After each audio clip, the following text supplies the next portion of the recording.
Hey guys, this is Pastor Caleb, and welcome to our new Thursday night series as we get into answers for some of life's more difficult questions. On Thursday nights, we're going to be starting a series here with Professor or Dr. Sean McDowell. We got his permission. He is an apologetics professor over at Biola. Some of you guys might know his dad, Josh McDowell, who wrote a really famous book. Um, Sean has been putting out content weekly for a long time, and I have just been a great fan of some of the discussions, the guests, the people that he brings on, because I feel like he really is trying to equip us, the church, with resources for how we can engage in the world. So I got his permission, and over the summer, July and August, we're going to do a Thursday night series where each week we're going to put out one of these discussions or interviews that he's done and try to equip you so that we can be salt and light, so that we can be ready to give an answer to the hope that we have. I hope that you're blessed. I hope that you enjoy these on Thursday nights, and then we can follow up if you have questions, if you have prayer requests. You can always text the church 714-879-3314. We'll also include a link to Sean's YouTube channel where you can find hundreds of videos on everything from how to share your faith to topics like these to a whole bunch of different resources that he has there on his channel. Again, we hope that you're blessed. We hope that you enjoy this, and we hope that you'll join us on Sunday mornings at 10 and 12 as we continue to unfold God's word to answer life's most difficult questions. All right, enjoy. What are the most common lies and confusions about Jesus?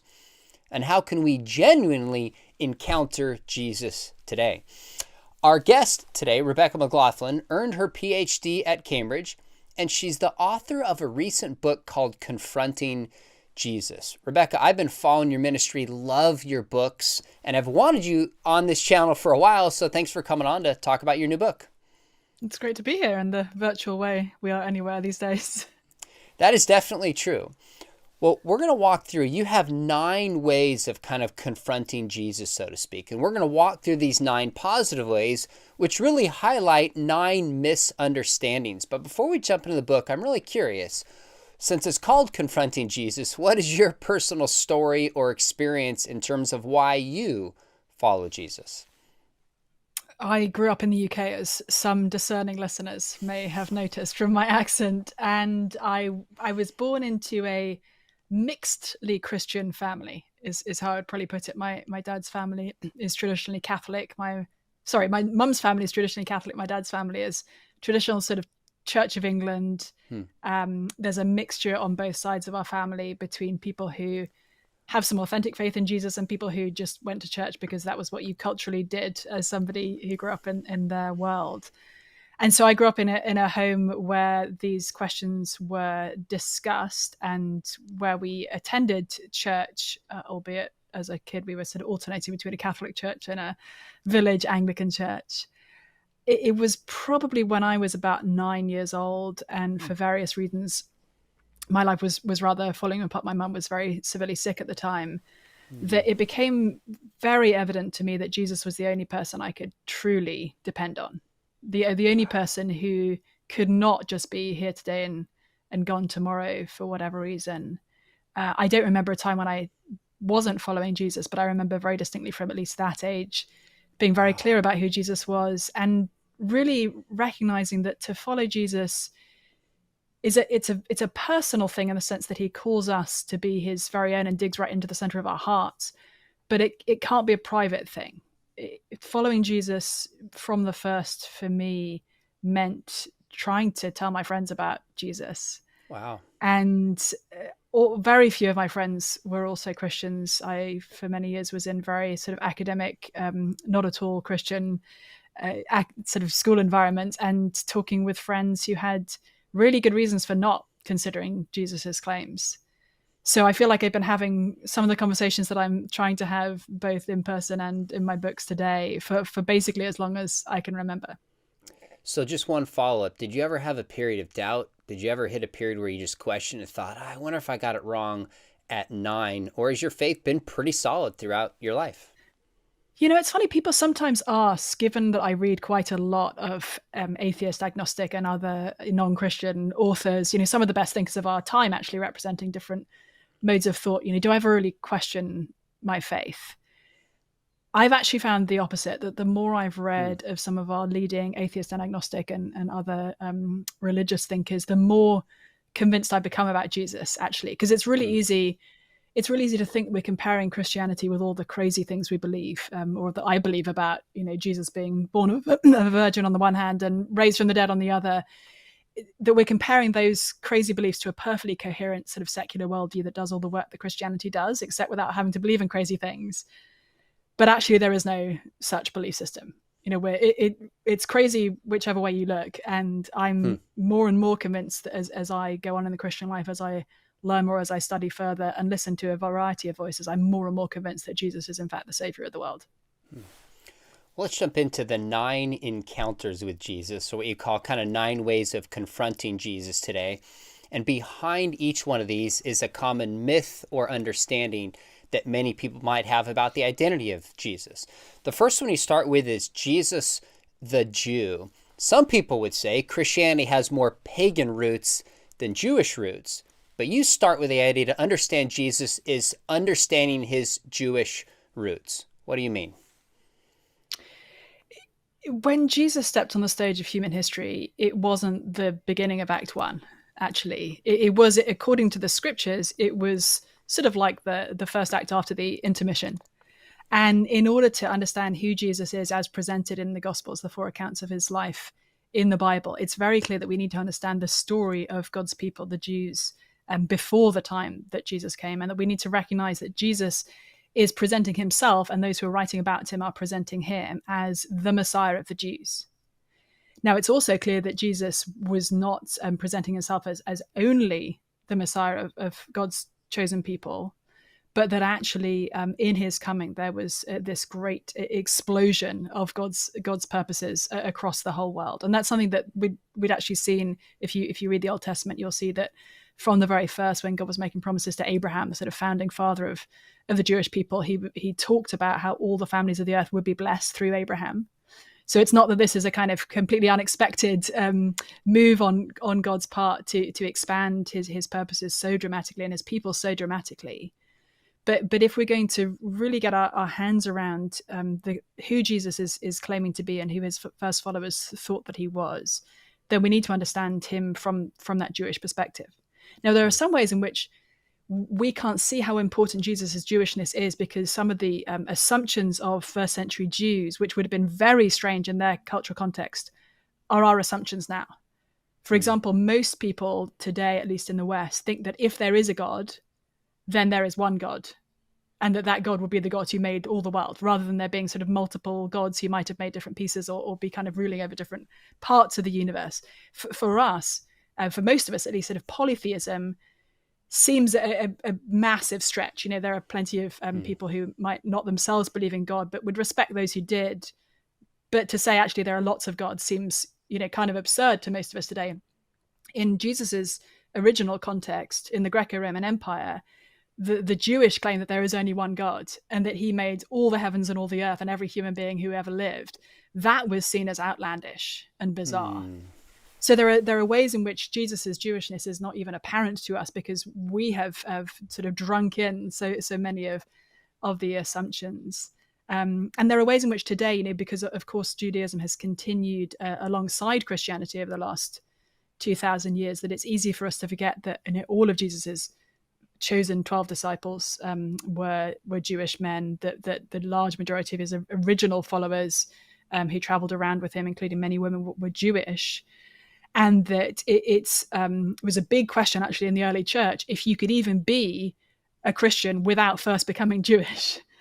So there's this kinship between Christianity and Judaism, this sort of heritage that it's easier for us to miss. And in many people's minds today, Jesus is essentially a sort of white Western Messiah, and that the claim that Jesus is in fact the king of all the world seems like a kind of culturally imperialistic move, just another kind of colonizing mode for people, white Westerners like me, especially, European or American folks like you. In actual fact, Jesus is a Middle Eastern man, and the gospel went to people from all sorts of racial and ethnic backgrounds and countries from literally day one of the church, when the Spirit is poured out, as we see at the beginning of the book of Acts. We meet, for example, the first African Christian in the book of Acts, an Ethiopian eunuch. And so there are a lot of misconceptions people have about Jesus's identity because they don't actually recognize his extremely Jewish roots. It's real interesting that early Christians were called atheists because they believed in one God rather than all the gods. That's very different than what we mean by atheism today. Super helpful to talk about his Jewish background. Now, one quick question before we move to the second one. Why do you think, if Jesus was so clearly Jewish, fulfilled Jewish prophecy, and is the Abrahamic covenant extended to the world, why so many Jewish people at the time and today don't believe? Yeah, it's easy to forget that actually many Jewish people at the time did believe. So we don't have precise figures on this, but it's easy to sort of think that Jesus was entirely rejected by the Jewish people, and then the gospel kind of went to non-Jews. In fact, it's interesting when you read the book of Acts, you notice that even some of the Jewish leaders are becoming Christians. And most notably Paul, he was a fierce opponent of Christianity and a Jewish leader. But there are actually other sort of synagogue rulers who we see becoming followers of Jesus in the book of Acts. So there's some portion of the Jewish people of the first century who did very much put their trust in Jesus. But then, of course, many others who didn't. And I think if we look back through the Old Testament, we see this picture of continually there being some in Israel who are truly followers of Yahweh, the God of the Jews, and others who are not, even if they seem to be, even if they're actually religious leaders in the movement. And we see that again in the Gospels, that often those who think that they are on good terms with God, that they think they've kind of got themselves figured out religiously, cannot see who Jesus is because they can't recognize his need for Jesus. And I think we see that today.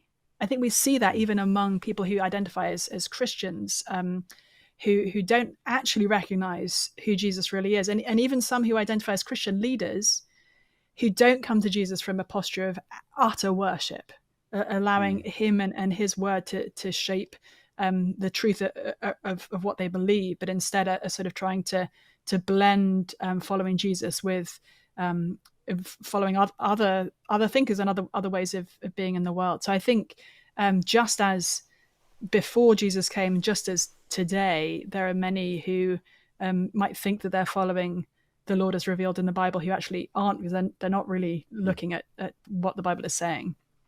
I have a good friend who's a professor in Israel, and he shared with me the droves of Jews who are coming to faith today in Israel.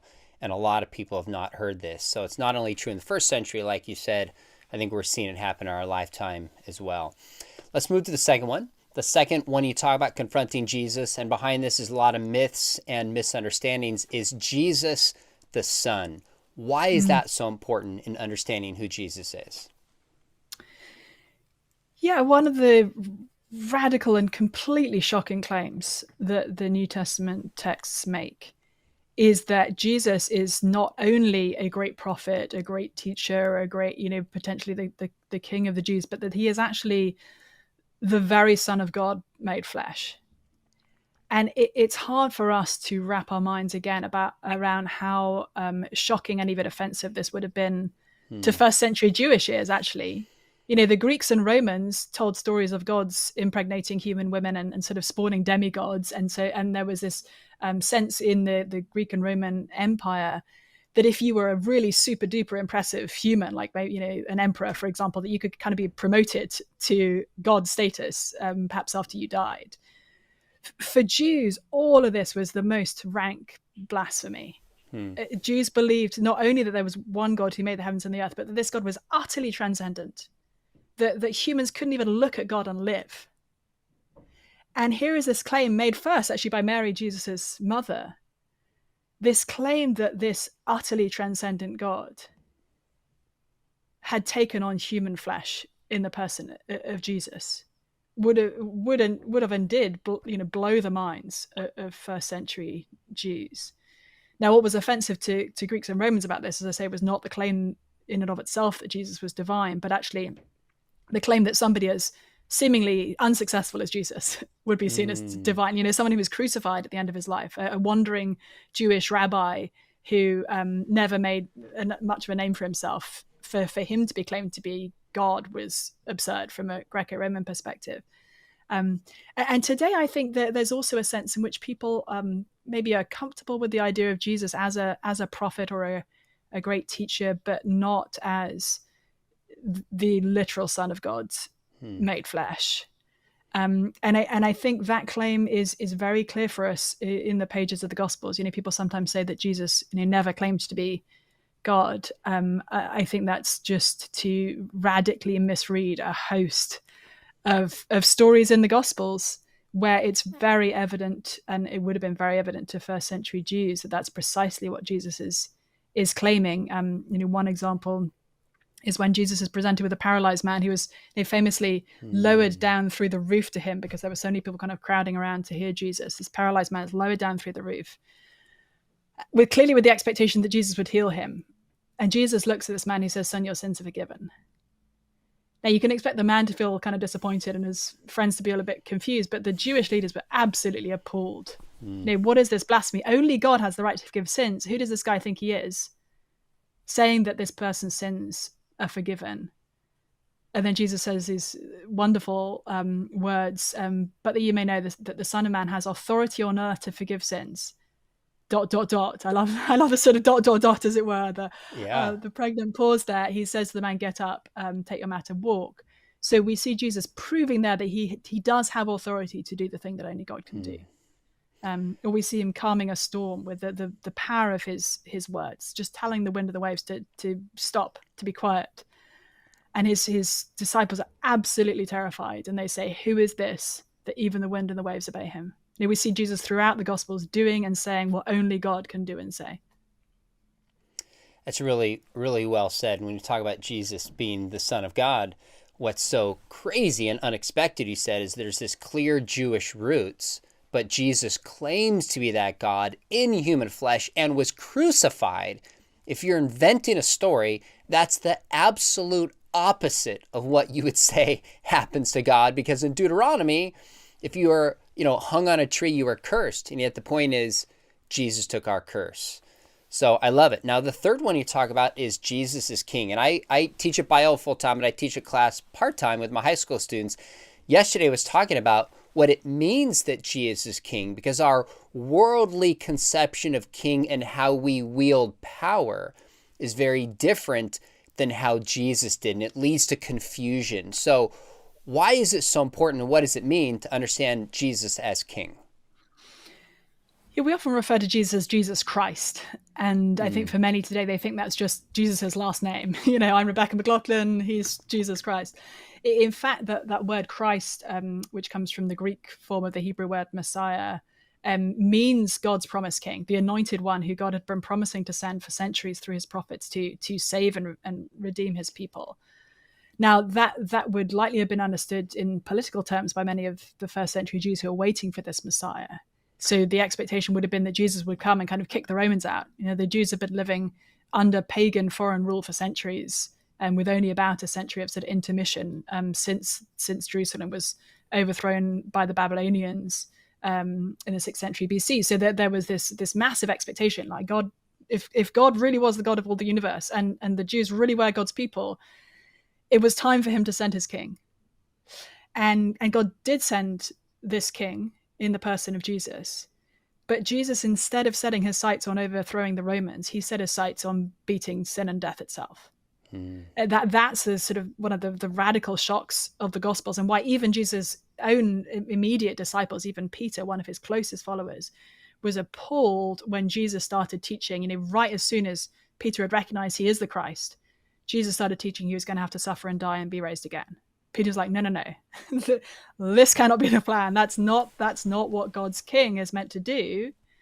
And yet that was always the plan from the first for Jesus. And he explained it to his followers. He said, even the Son of Man, talking about himself, did not come to be served, but to serve and to give his life as a ransom for many. So that's where this kind of radical inversion of what it means to be king comes in. because Jesus is claiming to be the King of the Jews and the Savior of the world. I mean, the charge written above the cross when he was crucified was, "This is Jesus, King of the Jews." That's who he is and who he was. But not only that, he's also king of the entire world. And at the end of Matthew's gospel, he says to his followers, "All authority in heaven and on earth has been given to me. Therefore, go and make disciples of all nations." And if you think about it, that claim at that time, 2,000 years ago, was ridiculous. Jesus had a handful of followers, like you could count them lightly in the dozens at that point. And he's saying he's the rightful king of all the world, the all authority in heaven and on earth has been given. I mean, who does he think he is, right? Today, if we look actually back over the last 2,000 years, today, the followers of Jesus represent the largest group of people in the entire world. About 31% of the world identifies as Christian, at least sort of acknowledges that They think that Jesus is the king. And they're not just from one place or one people or one continent. They're actually from all across. Christianity is both the largest and the most diverse belief system in the world today. Right. So if there is any candidate for king of the world, just in sort of purely evidential terms today, if there's any candidate for king of the world, it's Jesus. That's such a great way to put it. And yet we've heard the story so many times. We've seen, above Jesus, King of the Jews, the irony in the Roman Empire, the most powerful empire in the world at that time, that somebody from the middle to maybe lower middle class is actually the king who's crucified, makes no sense. And yet now I think it was J.P. Moreland who said, we call our dogs Caesar and we call our kids Peter, Paul, James, and John. He is a king, but a different kind of king than we've ever seen before. So I love that you unpacked that in your book. How about the idea of Jesus as a healer? Now, obviously, a lot of skeptics are going to say the Bible has been corrupted. These stories are invented. They're legendary. Maybe he can spiritually heal people, but not physically. So when you say Jesus is healer, do you mean physically and spiritually? Why is that important to understanding the identity of Jesus? Yeah, it's funny. With any of the miracles that we see in the scriptures, there'll be people who will say, I can buy into the idea of God, but all these miracles seem like a sort of supernatural bridge too far. Whether it's the virgin birth or the resurrection or Jesus's healing miracles as attested in the Gospels. And I can kind of sympathize with that view in some way. Like, it does seem crazy to say, okay, there was this man who could go around and just with his words, like even there were times when Jesus touched people to heal them. There are other times when he just gave the word from a distance and someone was healed. And I can sympathize with people thinking that seems like a bridge too far. But actually, if you think about it, if there is a God who made the world, if there is a God who created every human being and all our biology, then it's not illogical to think that the Son of God would be able to heal people. In fact, it would be very strange if that were not the case. So we can either be completely skeptical of there being any supernatural possibility in this world at all, or if we are open to the possibility of there being a creator God, it actually makes more logical sense to be open to the possibility of miracles. Now, that's not to say that everything every religious person has ever claimed as a miracle definitely happened. Like, for sure not. Sure. That's not what I'm wanting to say at all. But and I've had the privilege of getting to know many kind of leading world-class scientists at places like Harvard and Oxford and Cambridge and MIT and who are also very serious followers of Jesus and who believe in Jesus' miracles. And what they would say is, as the people who first framed the modern scientific method, who were also Christians, believed, was that God not only created the universe, but he also sustains it and upholds it to this day. And a miracle happens when God chooses to sustain his universe in a different way for a particular reason at a particular point in time. It's not actually God sort of jumping into the universe and doing something when he wasn't leaving the rest of the universe alone. No, actually, from a theistic perspective, from a biblical Judeo-Christian perspective, God is sustaining the universe right now. The laws of gravity are only working because God is sustaining the universe. And so for God to step in and do things that are miraculous is not it's not even him breaking his own laws, because he's the one who's upholding everything in the first place. It's extraordinarily hard. I mean, if you go through the Gospels and try to sort of strike out everything that is miraculous or supernatural, you end up with shreds in your hands, essentially. So it's actually very hard to pull apart, and I think intentionally so, Jesus's miraculous ministry from his teaching ministry. And I don't think it's worth us attempting to do that. Now, for those who say, well, it's all mythology, again, I can kind of sympathize with that in some sense, because we do read fairy stories about crazy, miraculous things happening. But the gospel accounts of Jesus' life were written down within the living memory of eyewitnesses to what was going on. They're not sort of written, hundreds of years later when there had been time for this mythology to grow up around this charismatic rabbi. They're actually written down in the lifetimes of the people who walked and ate and talked and witnessed what Jesus was doing. Not just one witness, but many witnesses. And the gospel authors, when they tell us a healing miracle, they're having to pick from the hundreds, perhaps thousands of healing miracles that Jesus did. So they're always telling us a miraculous story, not just for its own sake, but also to kind of help us understand something more broadly about who Jesus is. One of the response I'll hear from skeptics is they'll say, okay, well, you say there's miracles in Christianity, but there's miracle claims in Islam.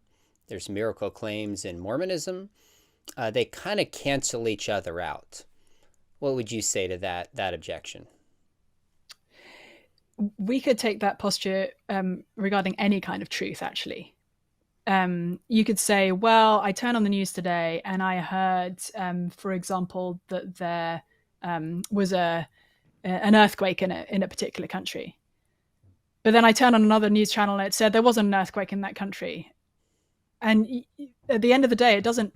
The two news channels aren't going to dictate for us whether there was or wasn't an earthquake. But it's a question of truth whether there was or wasn't an earthquake there. So the fact that there are multiple different voices making different claims doesn't mean that we need to sort of throw our hands up and say we can't access truth ever in any way. It does mean that we should be careful about what we accept as truth and not. And as I said, I don't think we should believe like every religious person who ever says a thing.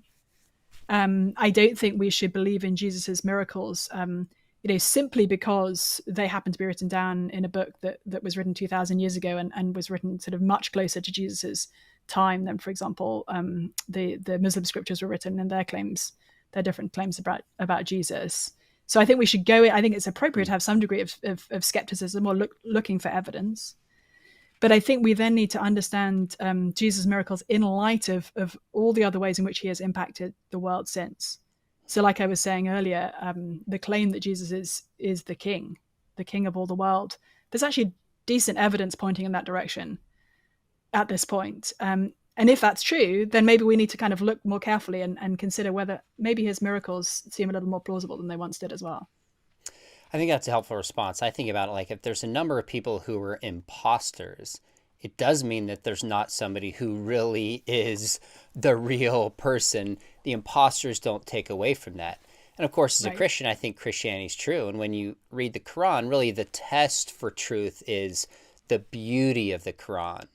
Miracles are attributed to Muhammad, but these show up in the first written document about 2 centuries in the life of Muhammad after his life. That's very different than 4 biographies in the lifetime of Jesus himself. So I think there's a qualitative difference there as well. Yeah, and the reality is that the very first writings we have about Jesus that we still have today are some of the early letters that Paul wrote. And in those letters, Paul goes on and on about the resurrection. Now, the resurrection is debatably, almost certainly, in fact, the greatest miracle of Jesus's life. It's one thing to heal somebody else; it's another to rise up from the dead yourself. So the idea that as time went on, more and more kind of stories started to accrue around Jesus, and he became more and more sort of miraculous sounding, doesn't actually make a lot of sense, because you would expect then the resurrection claim to come late. In fact, it comes extremely early. In fact, the earliest testimony we have of what people believed about Jesus was always tied to the resurrection. Now, when I hear this claim, I always think I want to make sure I'm not special pleading and give a pass to Christianity that I wouldn't to other religions, but that's like where he said the evidence comes in. Let's look at these miracle claims, and the ones for Jesus stand above the rest. All right, well, let's keep moving. You also have this idea of confronting Jesus, the teacher. What are some of the misconceptions about Jesus, and why is it so important understanding his identity is that he was a teacher. Yeah, we've talked a bit about how Jesus isn't just a teacher, which is how many of my friends and neighbors would prefer to see him. And that actually, if you read Jesus' teachings with the view to wanting him to be just a good teacher, you'll find he isn't a good teacher at all. Yes, he made some impressive ethical statements that still shape how we think today.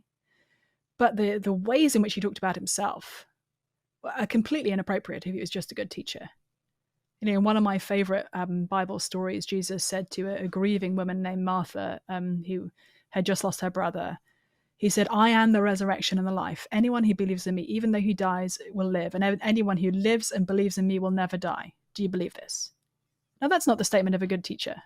That's either the statement of someone who truly is the Son of God, or of a person who we shouldn't listen to at all, quite frankly. Now, when it comes to Jesus, the teacher, though, he in other ways doesn't fit well into many of our contemporary molds. So if you read through the gospel accounts of Jesus's life and you listen to his teachings, you'll find that on the one hand, he seems more eager and concerned about care for the poor than the most sort of left-leaning person you might know. And on the other hand, he seems more concerned about having a sort of high view of sexual sin, a seriousness about sexual sin, than the most kind of conservative person you might ever have met.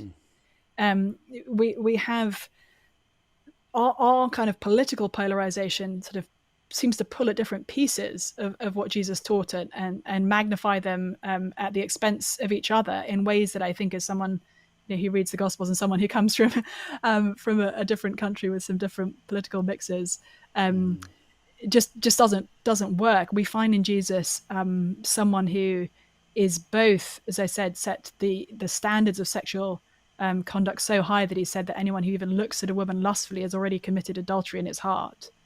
And on the other hand, welcomes and embraces sexual sinners when his contemporaries were looking down their noses at them. We find someone who, when asked to define, who is my neighbor, after claiming that loving your neighbor is the second most important commandment in the whole of the Old Testament, who goes on to tell a story about love across racial and religious difference. This famous story of the Good Samaritan. For us, we hear the word Samaritan. If we think anything, we think good. But Jews of Jesus' day were raised to hate the Samaritans. So Jesus is talking about loving your most hated enemy. Is how he defines what we are called to do as people who want to live as followers of him and worshippers of Yahweh. So I find it hard, even as somebody who's been a Christian for all my life, when I sit down and read through Jesus' teachings, it's easy to feel crushed by the ethical expectations that he places. And at the same time, when I am crushed by them, when I find myself on my knees, knowing that I haven't a hope in hell of meeting Jesus' standards, that's exactly when he meets us. Because that's why he came, not to be served, but to serve and give his life as a ransom for many. That's why he came for sinners like you and me, so that if we can recognize our need for him, he can step in and hold us in his warm embrace, because he has paid the price for our sin. It really is so unique about Jesus that you just read the Sermon on the Mount, it's like, man, I am far from this. And the term you used, crushing, is apt. But then this tenderness with the woman at the well in John 4, and this grace that he offered, it's like the most extreme compassion and mercy, the most extreme standard of righteousness blending together in this person is unique. Now, why do you think why couldn't somebody just say, talk about Jesus as the teacher? He gave us some great ethical teachings. You might see this in certain more left-leaning, and I mean theologically left-leaning Christian movements that say we can just decipher love our neighbor, like you said, the Good Samaritan ethic. Why can't we pull some of these more universal teachings and leave some of the miracles and other stuff out of the story and how we interact with Jesus? Yeah, I mean, there's one sense in which we can. If we want to go through the Gospels with our own sort of Sharpie and cross out the bits we don't like and keep the bits we do like, on one level we're free to do that. I think it desecrates the text, and I think we cannot claim to be actually worshiping and following Jesus if we do that. So if we want to say, actually, you and I have the right to set the moral standards, and we'll pick and choose what we like of what Jesus said, then that's fine. But let's be clear that that's what we're doing. We're not actually worshiping this first century Jewish man, because he said all of these things. Fascinatingly, in Matthew's gospel, there's an adjacent moment where Jesus first says, do unto others what you would have them do to you, which, I could stick that on a yard sign in Cambridge, Massachusetts, where I live, and everyone would be thrilled. Great teaching, Jesus. Well done. We love it. Then in the next breath, he says, enter through the narrow gate. For wide is the gate and broad is the path that leads to destruction, and many find it, and narrow is the gate and straight is the path that leads to life, and only a few find it. We actually have some of his most popular and some of his most unpopular teachings all bundled up together. And the only way to solve this is actually by recognizing who Jesus is, and that his teaching is not just like free-floating ethical treatises. It's all completely bound up with who he's claiming that he is. I totally agree. That gets back to the question, is Jesus God? And do we have his words recorded accurately? Is there an authority here? If not, then we can pick and choose, like you said. If Jesus is God and he said all of this, then we can cut some out, but we don't have the moral authority to do so, because that's not what Jesus intends. Well said. Now, this next one, you said Jesus the lover. And in some ways, I remember being at a church with my wife a few years ago, and this girl was being interviewed, and she's like, Jesus is my lover. And I'm like, oh, this just sounds like Jesus is my boyfriend. And I know that's not what you're saying, because sometimes it's thrown around that in evangelical circles. What do you mean by Jesus the lover? And why is that so important to understand in a culture that seems to not grasp who Jesus really is? Everyone knows that Christians are really weird when it comes to sexual ethics, right? The fact is, Christians are weirder than most people think. Because actually, the reason we believe that sex belongs in marriage between a man and a woman is because of a metaphor. So throughout the Old Testament, God is pictured as this loving, faithful husband, and Israel as his often unfaithful wife. And then Jesus steps onto the stage of human history, and he says that he is the bridegroom. Now, what's he saying there? It's actually one of the ways in which he's stepping into the shoes of the creator God of the Old Testament. And we see later in the New Testament, as Paul, in his letter to the Ephesians, describes what Christian marriage is. He says it's meant to be like a little scale model of Jesus' love for his church. And then we hear at the very end of the Bible, in the book of Revelation, this great shout goes out, the wedding of the Lamb has come, and Jesus' marriage to his church brings heaven and earth back together. This is actually the foundation for what sex and marriage is, and why God created them in the first place. A little bit like, we're probably all more familiar with the idea that in the Bible, God reveals himself as Father. And that's not because God, made humans and then looked down and thought, oh, look, those dads really love their kids. I'm going to decide that I'm going to call myself a father. Actually, it's the other way around. God's fatherly love is then the prototype on which human fatherhood at its very best is based. And likewise, Jesus' love for his church is the original of which Christian marriage at its very best is just a copy. So when I say Jesus the lover, I don't just mean that you and I should experience sort of emotional intimacy with Jesus, which is the sort of primary way in which we 21st century Westerners even understand marriage and love as sort of an emotional intimacy. I think we should experience emotional intimacy with Jesus. I think it's all that and more. It's not that when people say Jesus is my boyfriend or talk in those terms, it's not that he isn't that. It's that he's so much more than that. And likewise, if we're to understand where on earth Christian sexual ethics come from, then we need to go back to the beginning and imagine ourselves, not that we even can, but into sort of God's creative shoes as he is designing human beings, as he is designing our bodies and how we have the capacity to reproduce and have the capacity for sexual desire and romantic love, and as he shapes marriage to help us to understand a little bit more of quite how much Jesus loves us. And that love is revealed to us in his not only becoming human, but in his then going to the cross for our sake. You don't need me to say this, but I deeply appreciate your clarity and your boldness on marriage and sexuality, drawing it back to the scripture, talking about God, who is love, has designed us to live a certain way. And when we follow God's plan, we not only flourish, but we're really loving others and really loving God. And you lay that out in your book, which I think is great. Now, you have a chapter. In some ways, some people would say that there's a contradiction because chapter 3 was on Jesus the King. Chapter 7 is Jesus the servant. How can he be a king and be a servant? Yeah, I mean, that's what would have boggled the mind of a Greek or Roman hearer to listener in on this conversation, because there were masters and there were slaves, and there was a very clear differential between those two. But Jesus came and absolutely messed with that differential and said he actually flipped the paradigm.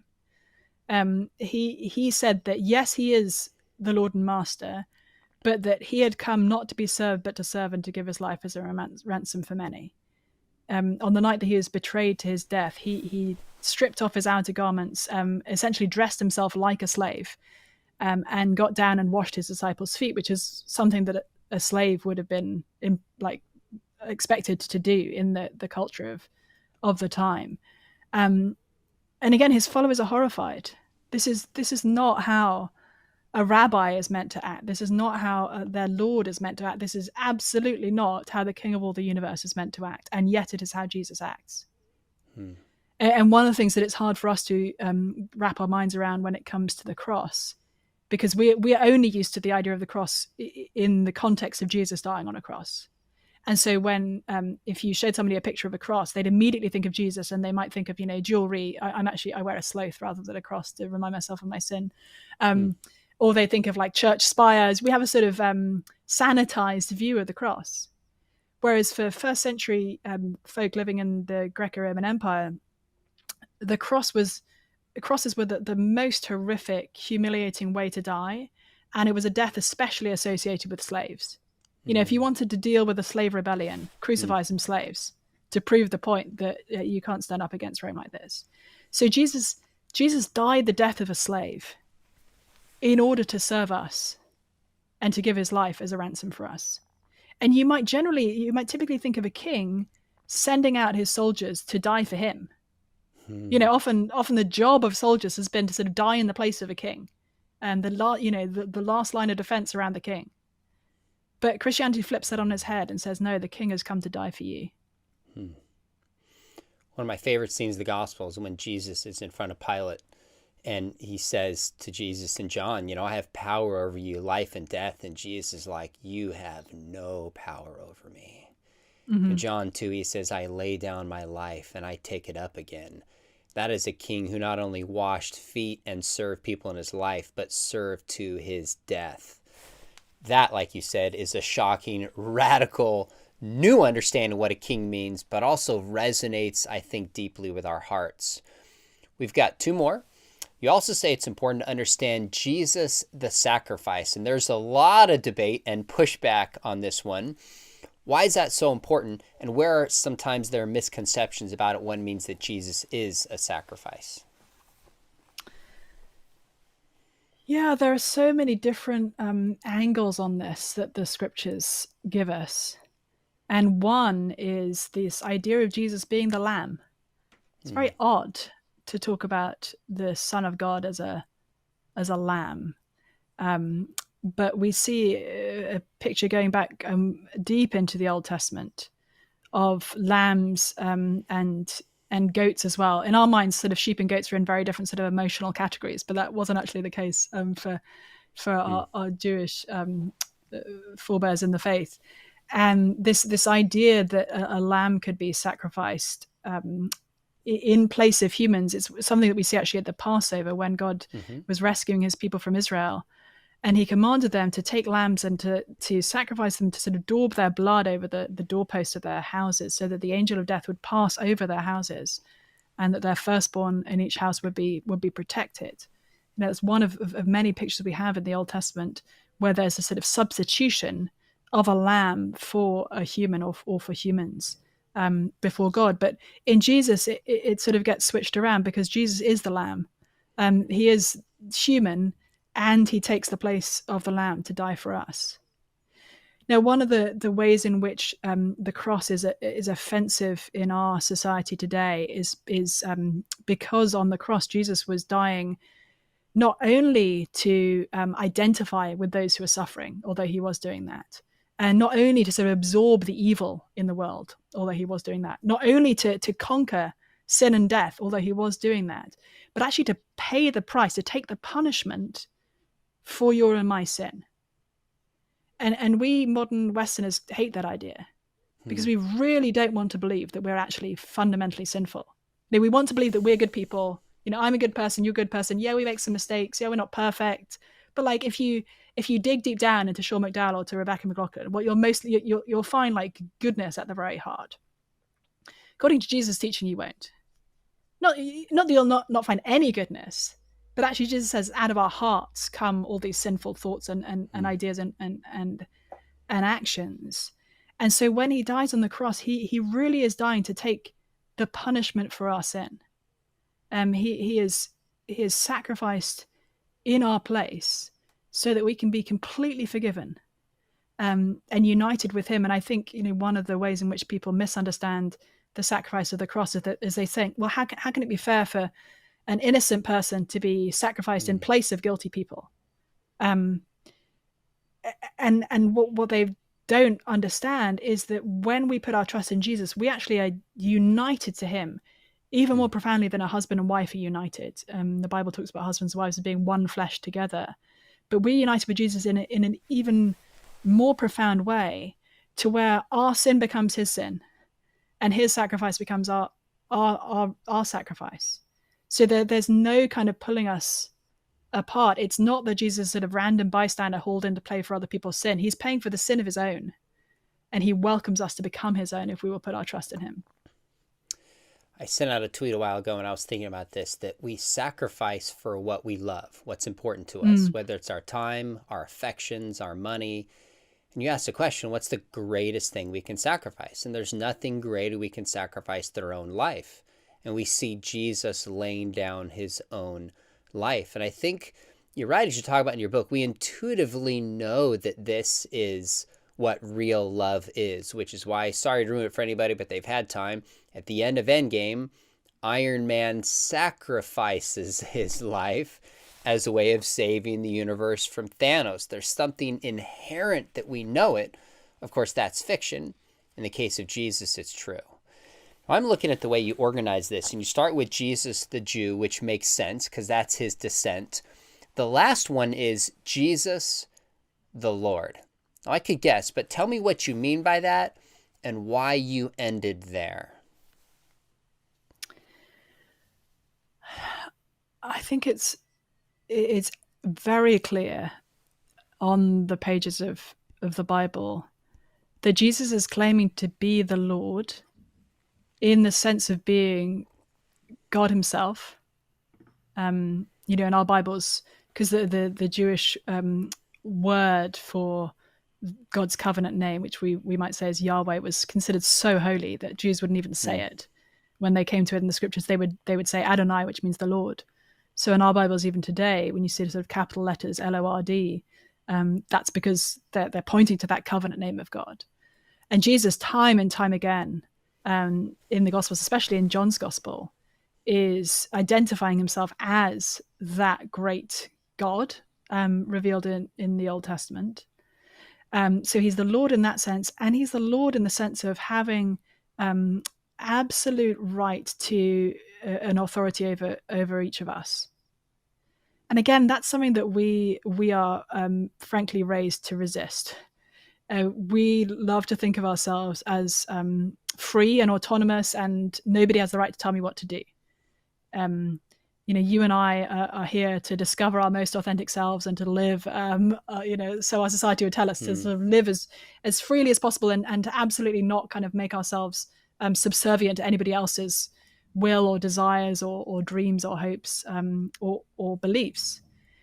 And actually, the Jesus that we read about in the Gospels doesn't come to us as an option or as a guru or as a life coach.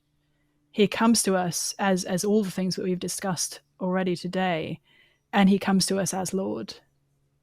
But the irony is, Jesus said, anyone who wants to save his life will lose it, but whoever loses his life for my sake will find it.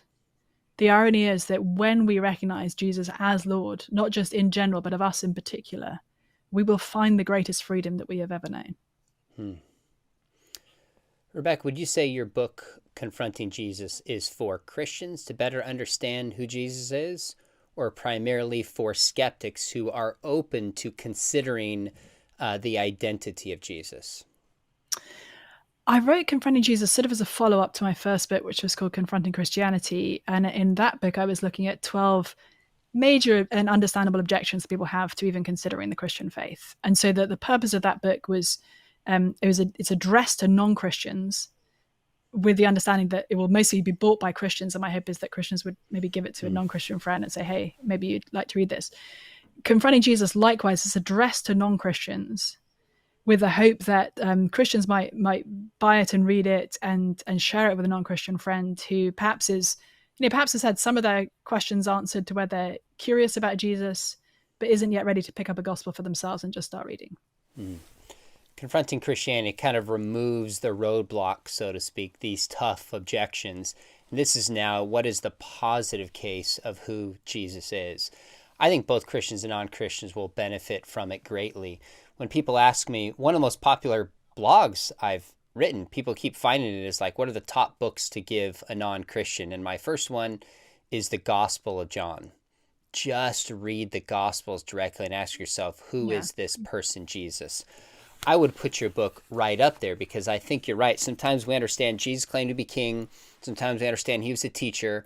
But what does it look like to bring all the identities of Jesus together in one person and then confront this individual? You're right. Given that 30% of people in the world would say that they're followers of Jesus, and he's had more impact on world history than anybody who's ever lived, probably by any metric, it makes sense to confront the person of Jesus and minimally ask, who is this person and why has he turned the world upside down so much? And to do so, go to the Gospel of John and then pick up a copy of Confronting Jesus. I think it's great. I've got to say really quick, I was on the airplane, Rebecca, and someone said to me, I said, hey, I'm Sean McDowell. He said, no, you're not. I said, yeah, I am. He goes, it's Sean McDowell. And I was like, oh, I messed up the Scottish accent. I've called you Rebecca. I'm like, oh, it's Rebecca McLaughlin, but you said McLaughlin. Pronounce it slowly and clearly because I feel like I've butchered it for us. Well, here's the thing. When I married my husband, I said, I'll change my name to yours if you start pronouncing your name correctly. So it's Rebecca McLaughlin. McLaughlin. Got it. I've been corrected twice.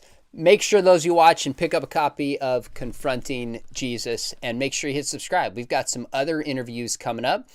I'm interviewing somebody who's an exorcist, interestingly enough, to talk about that. Have Craig Evans coming back to talk about 5 archaeological mysteries today that even surprised me. So make sure you hit subscribe. And if you thought about studying apologetics, we have the top-rated apologetics program here at Biola, fully distanced. And we have some in Europe, in England, in Africa, around the world. We love to train you in the kind of conversation we had today.